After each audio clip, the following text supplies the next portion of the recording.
The purpose of this lecture is to explain what MIRP is and what it's all about, the general goals, why you should include MIRP in your own classroom practices. To start, MIRP stands for Monitored Independent Reading Practices. And the first part, monitored, is one of the biggest components of MIRP. It's not like silent reading where the students are just reading independently without any teacher engagement or interaction. Students with MIRP are monitored. The teacher is aware of what students are reading, the progress they're reading, conferencing with the students to see if they are understanding what they're reading, and that's a big part of MIRP, is the monitoring part.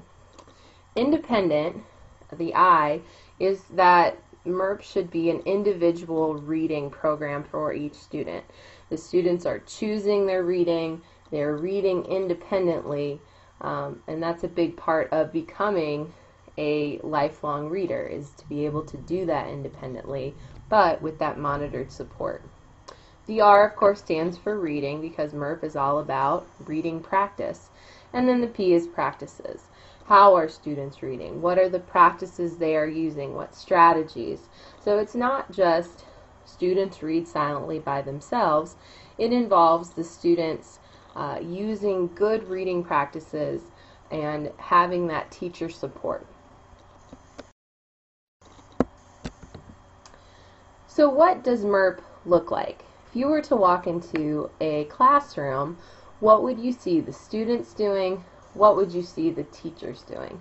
So in a MIRP classroom, students are given time to do silent independent reading. I've often done reading logs in the past, and I found that if I assign reading logs where the students are reading at home, they're not always doing that. So providing time during your class is an important part of MIRP, where students are given a quiet time to actually practice reading.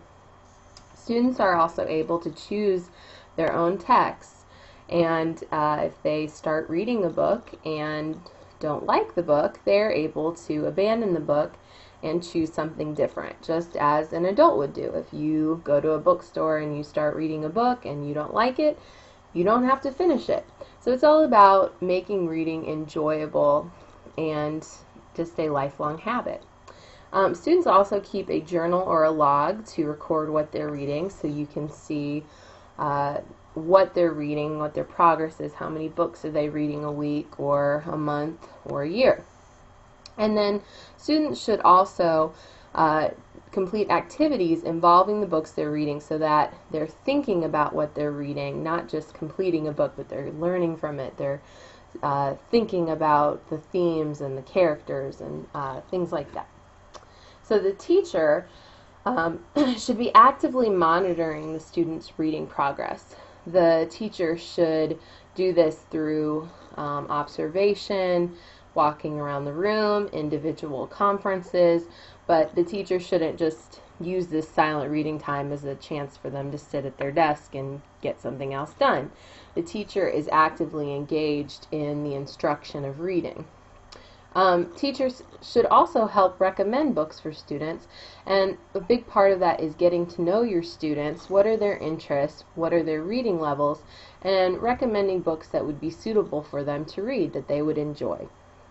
And again, the teacher would conference with each student, and during those conferences, the teacher should check reading understanding, suggest reading strategies, and just kind of help the student learn what good readers do and talk them through that reading process. And then another thing, the teacher should promote reading as an enjoyable activity. A big part of MIRP is making reading relaxing, something that can be fun and enjoyable and not just a chore. And again, if the students are choosing books that they enjoy, this should be an easy task. So how does MIRP help students become better readers? Well, just giving students time to read and providing a good environment for them to read is only going to give them more time to practice reading. And we've all heard the saying, practice makes perfect. If you want to be better at a skill, you have to practice.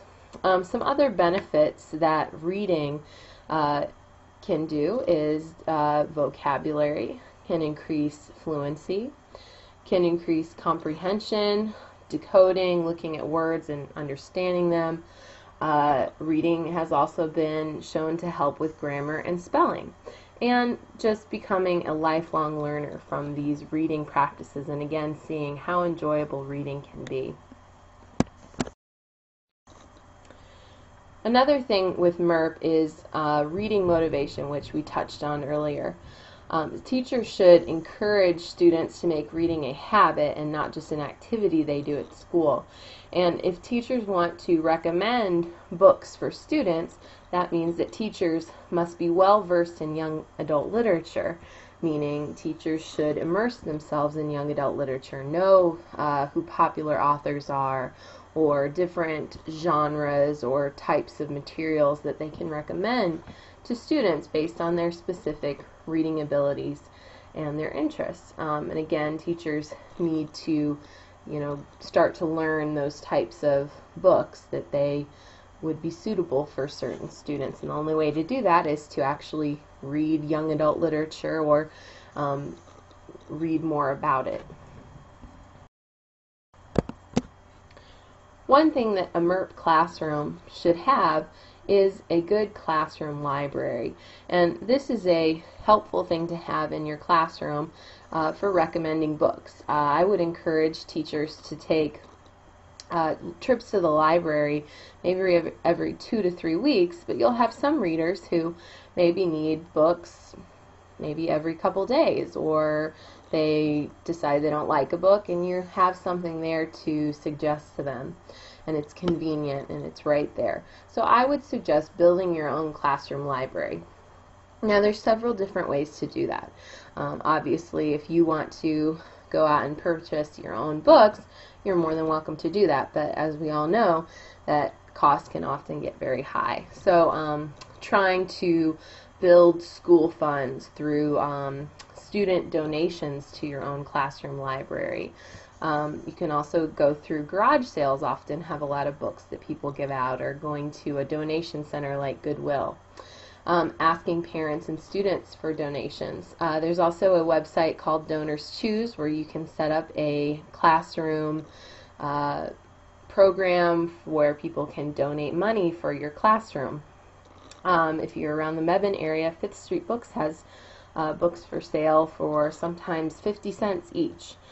And there's also a bookshop on Franklin Street in Chapel Hill that also has several young adult book selections that are used, so they're a lot cheaper than regular sale.